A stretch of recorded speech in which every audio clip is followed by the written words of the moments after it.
Ano yung trabaho niyo po? Tile sitter. Tiles sitter? Yung mga Yes. tiles? Foreman sa tile sitter. Foreman. Saan mo kayo sa Quezon City? Tandang Sura po.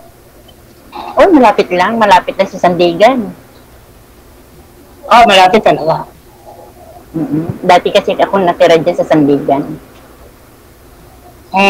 Malapit pa rin sa Tamisa is natagawa rin ako dyan. May ano kayo? May mga anak ko kayo? 3 po. 3 po? 3 po. 3. Joke lang. Please lang. Pinapatawa lang kita. Masyado kang seryoso. 3 lang. Okay. Malalaki na mo ba? Ano mga age nila? Edad? 26, 25, at 23. 26, 25, 20? 20? 23. Wala kaming alagaan, ma'am. 26, 25, 23. Okay, good. Malalaki na pala eh. Asan na po yung asawa niya? Asawa niya. Hindi ko alam mo saan ngayon. Baka nasa kabilang bahay lang. Hindi ko alam. Hindi naman ako marites sa hospital. Ano ibig mo sabihin na wala yung asawa niyo pero may mga anak kayo? Ano yun? Hiwalay. Ayun. Yun. In short, hiwalay. Sino kasama niyo yung 3 yung anak lang? Hindi, yung bunso ko lang dito. Yung 2? Yung isa, yung panganay na sa Antipolo nag-work. Yung isa, tapos na ngayon sa knowledge sa business. Okay. Kamusta naman po ang buhay-buhay natin? Okay lang naman. Okay ka lang. Umuupa ko kayo? O sariling bahay niyo? Nangupahan lang po yung architect ko dito, inupahan lang po kami para sa barracks na. Nasa barracks ho kayo ngayon? Sa barracks namin, sa apartment. Yung architect nag-upa sa amin dito. Regular na ho kayo dyan? Wala po kami regular sa trabaho. Contractual lang po? Oo. Pwedeng umalis, pwedeng bumalik. Okay. Pero matagal na ho kayo dyan? Matagal na po. Okay. Baka kayo gusto niyo magtanong sa akin. Kayo po, ma'am, anong pinagkabalaan niyo sa ngayon? Sa ngayon, wala. Nag-aalaga na lang ako ng mga apo ko. Ako wala pang apo. Okay. Sige, magtanong lang ako. Bakit kaya ganun? Pag mga apo, sa lola talaga napunta. Talagang ganun. Ganun talaga po yun. Lola naman ang magbabantay sa mga apo. Pagod ng lola. Simula pa nung una Hindi na alagaan. Hanggang ngayon, ako pa rin alagaan. Pagod na. Wala ko tayong magagawa. Mga apo natin yan. Sana all. Joke lang yun Hindi, okay lang. Totoo naman ho yun. Totoo yun. Wala tayong magagawa kasi mga apo natin yan. Di ba? Ilan taon po kayo, ma'am? 53 po. 5'3".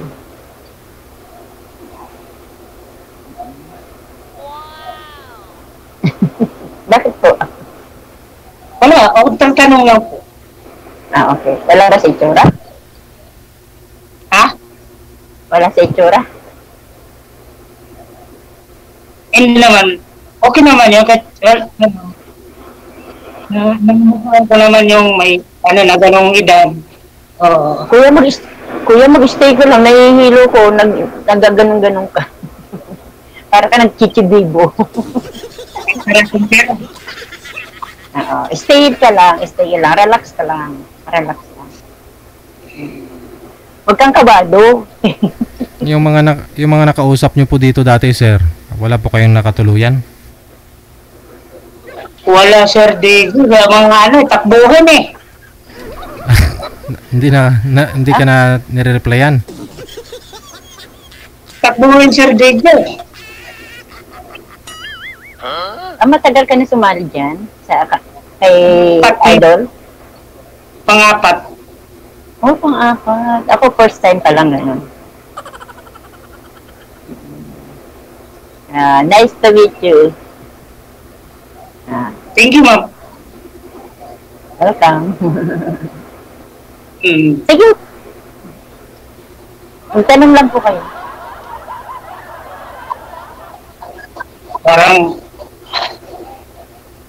Parang ano kayo tatanong ko pa? Ay, Diyos ko. Pag-iisipan pa po ba yung itatanong mo? Sige, tanong lang ha. Tanong lang kung ano yung nasa kalooban nyo na pwede nyo itanong sa akin, na pwede ko masagutin. Ganun lang po. Ilan taon na po kayo iwalay? 20. Ako nung 19, iwalay. 19 years na. Ako 20 years na.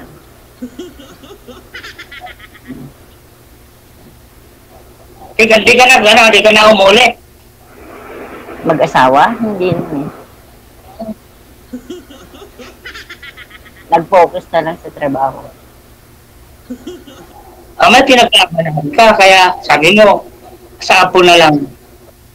Dati, nung naiwalay ako sa asawa ko, 20 years na akong hiwalay kasi. Oh. Nung galing kasi. Ha? Wala, sige, tuloy mo. Ano yung galing? Nung galing kasi ako sa Tuguegarao, taga doon kasi ang asawa ko.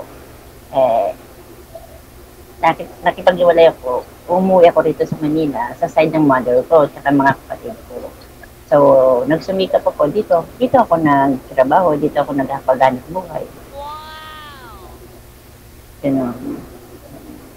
Tapos, siguro mga 9 or 10 years na ako nag-aalaga ng apo ko. Kasi pinag-stop na nila ako sa pagtatrabaho.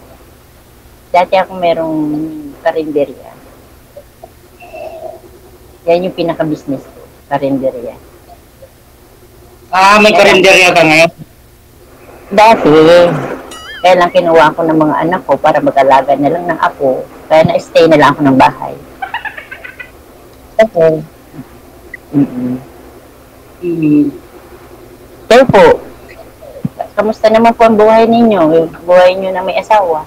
Dati. Ngayon? Binat.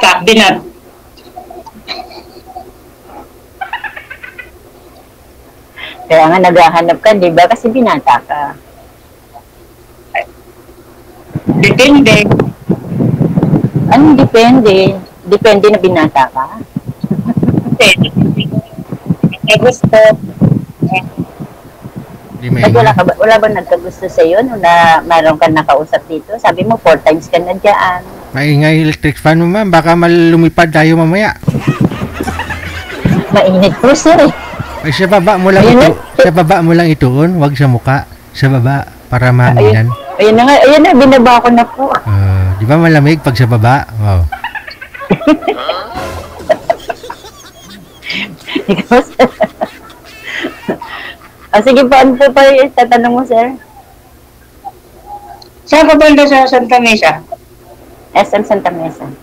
Center Point. Santa Mesa?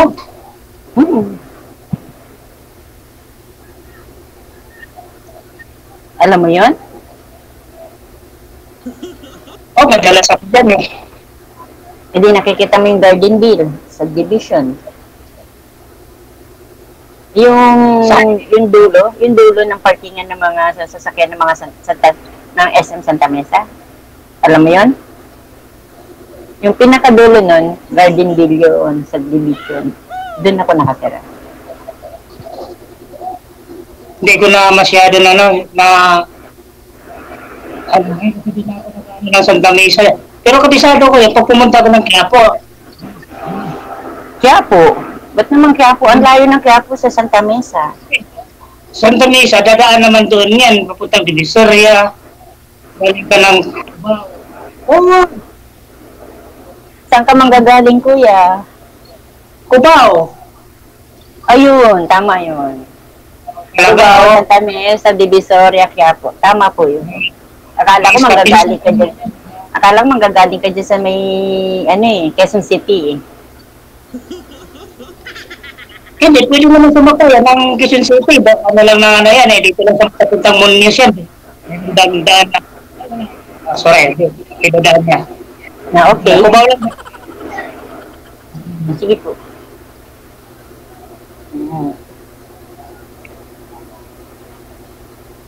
Ano pa ba?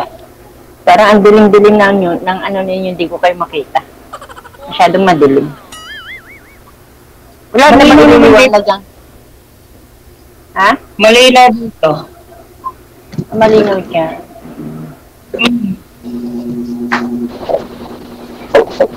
Ay, di, okay lang kuya kasi di ba sabi mo barracks yan. Okay lang po.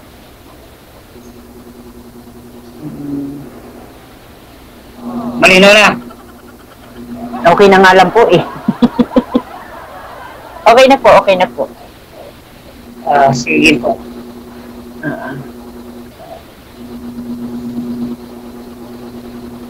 Ewan ko, bukod sa langaw. Tanong ka lang po. Malinaw na ito. Bakit? I love Ganyan you. ka ba sa mga nakausap mo na tatlo? Di ba pang-apat Hindi. mo? O yung tatlo, ganyan ka rin ba? Hindi naman kasi ako lang nagtatanong ng haba kasi hindi ko na pagkakalam yung buhay ng nakakausap ko.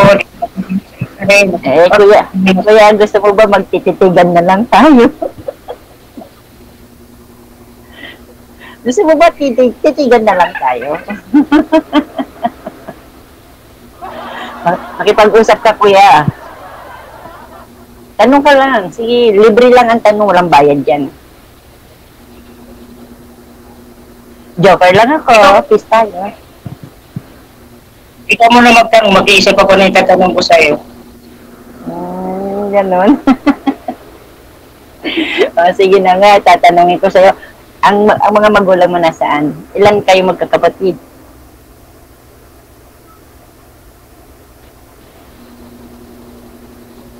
Nablangko ka na. Dumikit na. Hello, nablangko ka na, kuya. Wala na ako? Sabi ko, nablangko ka na. Sabi ko, tinatanong kita kung ilan kayo magkakapatid. Panganay ka ba? O bunso? Ay, tatlo. Bunso ako, tatlo lang kami magkapatid. Bunso ka? Ilan taong ka na po ba? Ilan taong ka na, kuya? 55? Ah, 56. So, may edad na pala yung mga kapatid mo? Oo. Mayroon na. Andiyan pa ba yung mga parents niyo? Parents mo, father, tatay at nanay mo? Nanay na lang. Oo. Ba, malakas pa nanay mo siguro. Oo, nagsisibak pa nga ng kahoy eh. Oh, saan? Sa probinsya namin, sa Mindanao. Ba't ano kayo? Anong province mo? Mindoro? Surigao. Mindanao. Surigao? Ano salita po yun? Bisaya. Ah, Bisaya. Ako kasi Kapampangan ako. Kapampangan ako. Kapampangan. Saan ka sa Pampanga? San Fernando po. San Fernando. Kasi na-destino din ako ng Clark Air Base no. Kaya ako sa may Mabalacat. Likod sa Palengke. Mabalakat Pampanga. Pero matagal na yan, 1987. Nasa Clark Air Base. Tagal na pala. Po. Matagal na po pala yun eh. Kaya kapisado ko yung dati yung Mabalacat. Okay. So, di ba? Pero taga doon po yung ano nyo? Yung nanay ninyo? Sa Bisaya? Sa Bisaya. Oo. Dito nga, pinapalitan ko yung nanay ko kasi nandun nakatira sa panganay namin. Isa na Tapos, po kasama ng mother niyo dun. yung panganay namin, Ay, yung minsan, pangalawa mong kapatid, magkalapit lang po sila, mga ano lang. ikaw lang yung nandito sa Manila? Ikaw lang yung nasa Manila? Oo, ako lang mag-isa sa Manila. Mm-hmm. Kasi wala namang masyadong hanap buhay sa probinsya, wala masyadong hanap buhay. Dito maraming trabaho dito. Opo, totoo yan. Mahirap ang trabaho sa province. Mm-hmm. Sa Manila talaga marami. Kaya lang, pagtsatsagaan mo lang. Ayaw ko naman yung trabaho ko. So, di nang tsaga kasi okay naman kasi. Pero maganda yung trabaho mo, kuya. Yung nag-ano kayo ng tiles, di ba? Oo. Oo. Kaya nga maganda po yung trabaho niyo. Ano rin ako sa kumpanya namin. Kibali, trade ko din ako sa kumpanya. Ay, nasa company ka po. Oo. Maganda.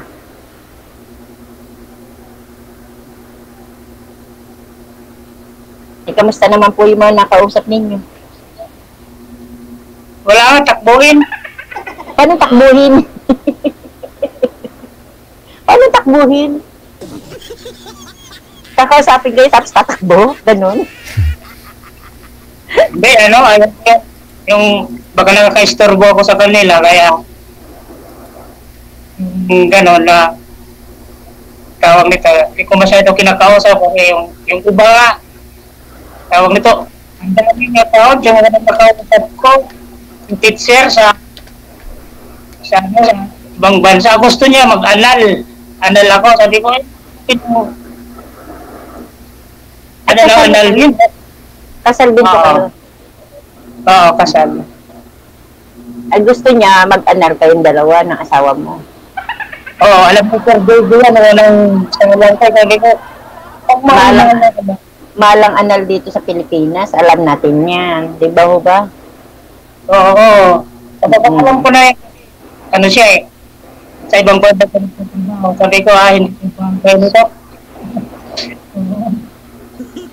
Kung ako rin mo kasal, kaya lang yung asawa ko sa makabilang buhay na rin. Ay, sa makabilang bahay pala. Excited ka Wala na. rin. Masyado kang Pwede ba? Bawal din yun. Kasal ka eh.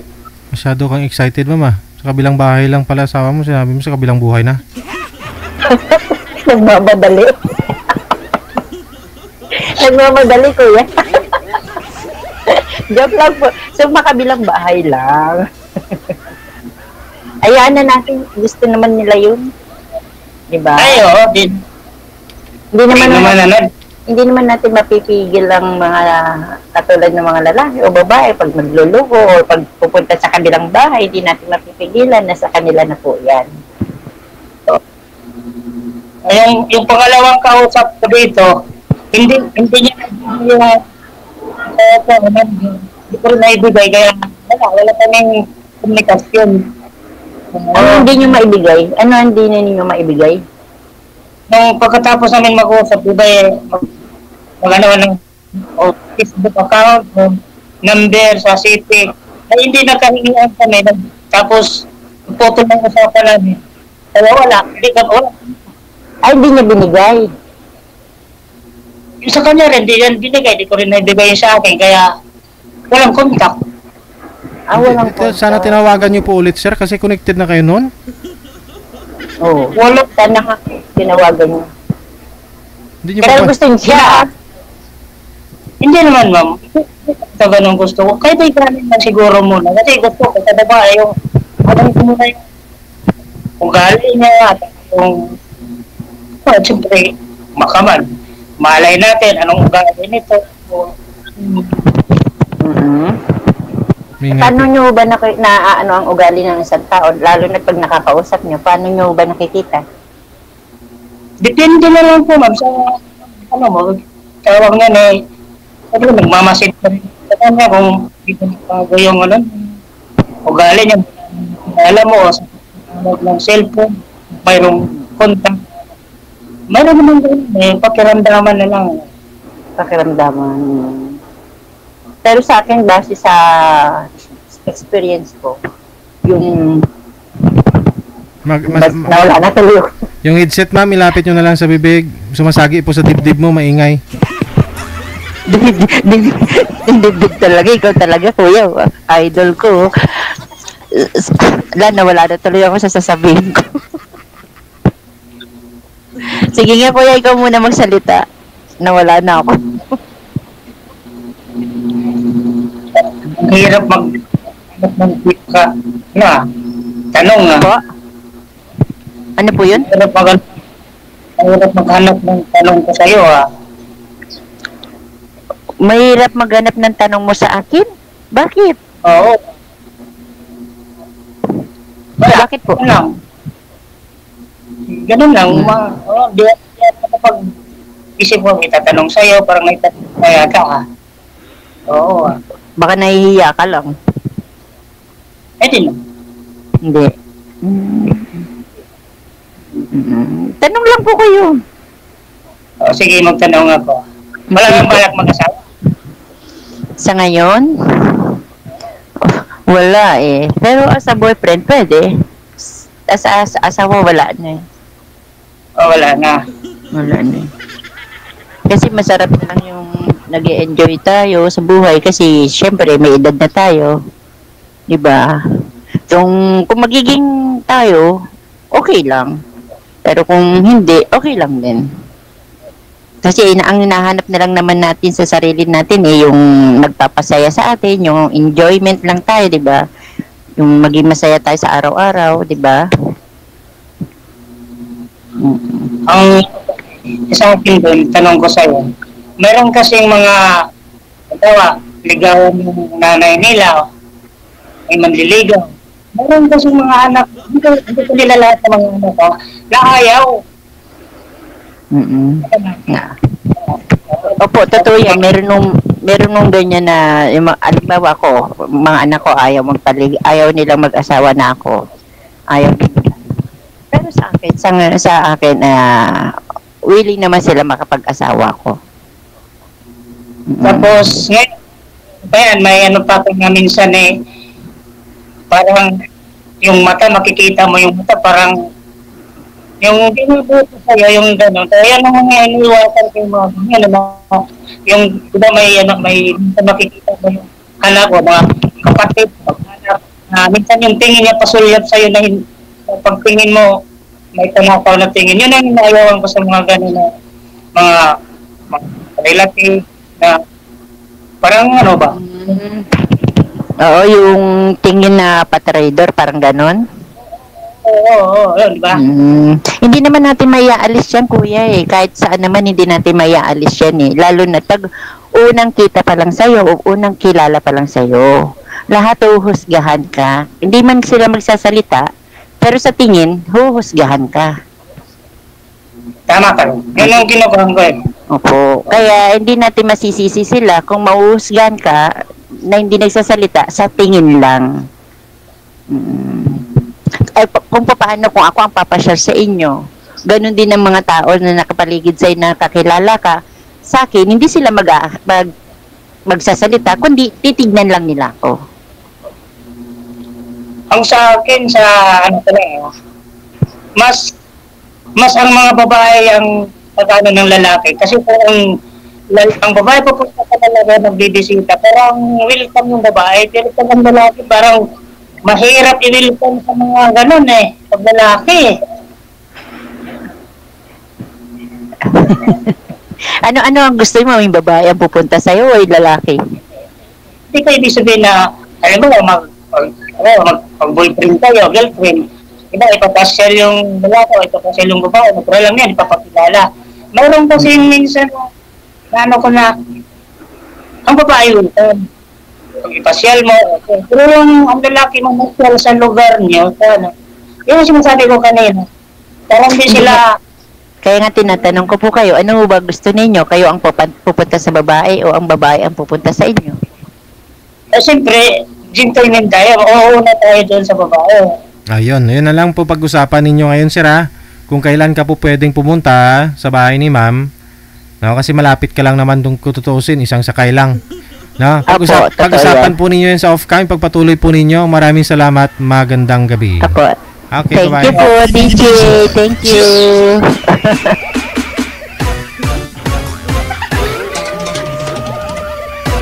Ayun na lang siguro, no? Yun na lang sila mag-usap sa personal. Santa Misa si girl, dito lang naman si boy, no? Dito lang naman sa... Saan? Sandang Sora.